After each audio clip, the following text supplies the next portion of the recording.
नमस्कार दोस्तों, मैं नरेंद्र स्वागत करता हूँ सभी का फिर से डिफेंस रिएक्शन चैनल में। और जैसा कि मैंने कहा था कि इससे पहले वाले वीडियो में जो चाबर पोर्ट को लेकर डील है ईरान के साथ हमारे 10 साल वाली, जो कि हर 10 साल के बाद अपने आप रिन्यू हो जाएगी। तो उस वजह से यूएसए का कुछ रिएक्शन है। तो देखते हैं वो क्या कह रहे हैं यूएस। उसके बाद जो है मैं अपना ओपिनियन दूंगा। और जो वीडियो का टॉपिक बता देता हूँ।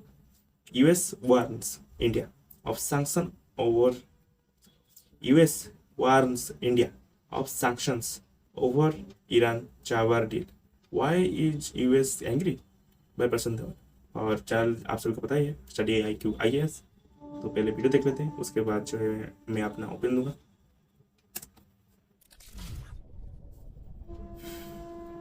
नमस्कार and welcome to Study IQ. मैं हूं Prashant Dhawan. Now recently Iran के जो एम्बेसडर हैं टू इंडिया, इन्होंने एक बहुत ही इंपॉर्टेंट स्टेटमेंट दिया। इन्होंने ये कहा है कि इंडिया दुनिया के लिए बहुत इंपॉर्टेंट है, यूएसए के लिए भी बहुत इंपॉर्टेंट है। कोई भी सैंक्शंस यूएस इंडिया पर नहीं लगा पाएगा। नाउ मैं वैसे आपको बता दूं, पूरी दुनिया, चाहे बीबीसी हो, सीएनएन हो, दुनिया भर का जो मीडिया है ना आज के समय इस टॉपिक पर लेख लिख रहा है कि यूएसए ने कहा है कि सैंक्शंस पॉसिबल है भारत पर after India Iran port deal. इस टॉपिक पर मैं वीडियो बना चुका हूं स्टडी आईक्यू पर। मैंने आपको बताया था कि चाबहार पोर्ट जो है ईरान में, उस पोर्ट को लेकर रिसेंटली इंडिया ने एक 10 साल की डील साइन कर ली है ईरान के साथ में यह भी कहा है कि $220 मिलियन हम चाबहार पोर्ट में करेंगे इन्वेस्ट। ना प्रॉब्लम देखो इंडिया के सामने ये आ रही है कि यूएस इस सब को, जो भी इंडिया यहाँ पर कर रहा है ना, इसको एक न्यू डील की तरह देख रहा है। अब यहाँ पे आप कहोगे न्यू डील की तरह देख रहा है मतलब, देखो 2018 में डोनाल्ड ट्रंप थे यूएसए में प्रेसिडेंट, और ट्रंप के बारे में एक बात आपको याद होगी कि ये धमकियां बहुत देते थे स्पेशली इंडिया को। चाहे S-400 मिसाइल डिफेंस सिस्टम की बात हो, चाबहार पोर्ट की बात हो, चाहे कोविड-19 के टाइम मेडिसिन की बात हो, ट्रंप ने कई बार इंडिया को धमकियां दी और ये कहा कि देखिए या तो मैं सैंक्शन लगा दूंगा या पनिश कर दूंगा। और एक बार को तो मैं बता रहा हूं, S-400 मिसाइल डिफेंस सिस्टम जो हमने लिया है रशिया से, और ईरान का जो चाबार पोर्ट है, दोनों इश्यूज को लेकर लग रहा था कि इंडिया पे सैंक्शंस लगी जाएंगे। मगर इंडिया की डिप्लोमेसी इतनी अच्छी थी, और आप साथ में ये भी कह सकते हैं इंडिया की जो इंपॉर्टेंस है यूएसए के लिए ये इतनी ज्यादा थी कि यूएसए ने कोई भी सैंक्शंस इंडिया पे नहीं लगाया। एक्चुअली ईरान के केस में तो इंडिया ने एक स्पेशल वेवर लिया था यूएसए से, क्योंकि यूएसए ने बहुत सारे सैंक्शंस इंपोज कर रखे हैं ईरान पर। तो उन सैंक्शंस की वजह से ईरान का जो चाबार पोर्ट है, इंडिया वहां पर इन्वेस्टमेंट्स, कंस्ट्रक्शन ये नहीं कर पा रहा था। तो इंडिया ने देखिए बहुत जरा बातचीत करी यूएसए के साथ, कई मीटिंग्स हुई और इवेंचुअली इंडिया को ये वेवर मिल गया। ना हम लोग बहुत खुश कि फाइनली चाबार पोर्ट में हम जो चाहे कर सकते हैं। मगर प्रॉब्लम आज के समय यह है कि यूएसए संकेत दे रहा है कि जो 2018 का वेवर था ना, वो 2018 तक की इन्वेस्टमेंट्स के लिए था। अब जो इंडिया ने एक नई डील साइन कर ली है ईरान के साथ, जिसमें ये लिखा हुआ है कि पूरा चाबार पोर्ट 10 साल के लिए इंडियन पोर्ट्स अथॉरिटी लिमिटेड को मिल जाएगा। ये यूएस देख रहा है एक नई डील की तरह जो पुराने यूएस वेवर के बाहर आती है, और इसलिए इंडिया पर आज के समय एक सैंक्शंस का डर भी मंडरा रहा है। नाउ ऑब्वियसली इंडियन मीडिया इस बात को लेकर बहुत क्यूरियस है कि यूएस क्या करेगा। अब प्रॉब्लम यह है, यूएस जब करेगा, जो इनकी तरफ से स्टेटमेंट आएगी वो इवेंचुअली आएगी। व्हाइट हाउस जो भी डिस्कस निकालेगा कि क्या करे इस पर्टिकुलर केस में, उस पर उनकी स्टेटमेंट कुछ दिनों बाद हो सकता है कि आ जाए। ना इसी बीच क्या होता है कि इंडियन मीडिया बात करना स्टार्ट कर देता है ईरानियन एम्बेसडर टू इंडिया से, क्योंकि याद रखिएगा अगर हम उन कंट्रीज की बात करें जिन पर दुनिया में सबसे ज्यादा सैंक्शंस लगे हैं, तो रशिया के बाद नंबर आता है Iran, the second most sanctioned country in the world.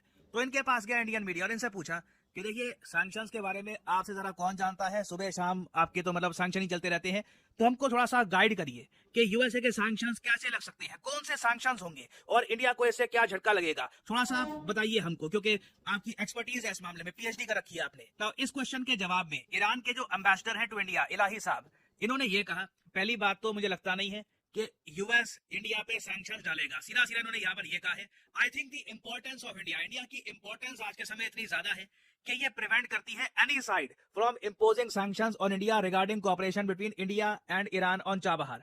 आगे इन्होंने यहाँ पर यह भी ऐड किया कि देखिए चाबहार पोर्ट इंडिया डेवलप कर रहा है, मगर कहीं पर यह तो लिखा नहीं है कि चाबहार पोर्ट सिर्फ इंडिया ही इस्तेमाल करेगा। इंडिया चाहे तो कल को ये port Oman, UAE, Saudi Arabia, हालांकि वो करेंगे नहीं मोस्ट प्रोबेबली, मगर एक एग्जांपल के लिए आपको बता रहा हूँ, कल को रशिया, अर्मेनिया, बहुत सारे देश चाबहार पोर्ट को इस्तेमाल कर सकते हैं और करेंगे भी।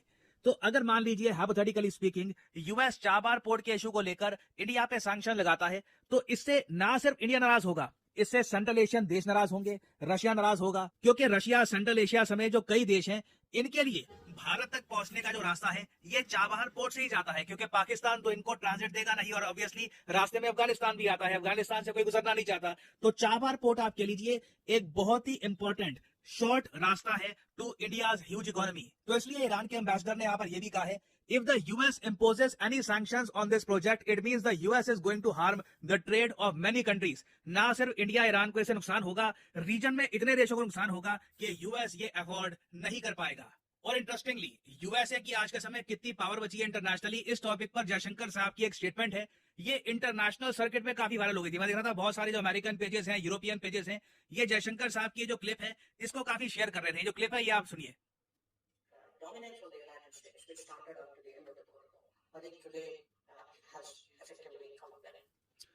इन्होंने यहां पर कहा है कि जो डोमिनेंस थी यूएसए की, जो कोल्ड वॉर के बाद, कोल्ड वॉर जब खत्म हुई, यूएसएसआर टूट गया, तो यूएस अकेला सोल सुपर पावर बचा था पूरी दुनिया का, और यूएसए ने उसके बाद खूब मजे उड़ाए, उसके कई कंट्रीज को अटैक किया, अपने हिसाब से रजीम चेंजेस किए। मगर जयशंकर साहब ने यह कहा है कि वो जो डोमिनेंस थी अब ये खत्म हो चुकी है, खत्म होने को आ नहीं रही।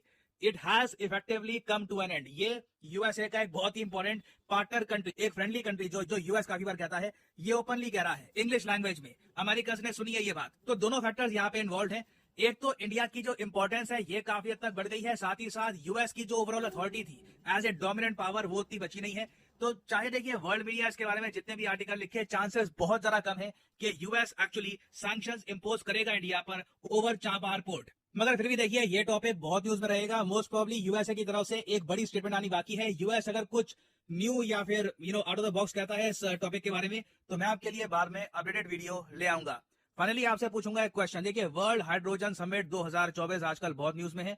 आपको बताना है कि ये जो समिट है 2024 का कौन सा देश कर रहा है ऑर्गेनाइज। ये है यहाँ पे आपकी ऑप्शंस, यूएसए, जापान, नेदरलैंड्स या फिर चाइना। कमेंट सेक्शन में करिए उत्तर। जो लोग सही आंसर देंगे उनकी कमेंट को मैं हार्ट दे दूंगा ताकि बाकी लोग समझ पाए कि सही उत्तर क्या है।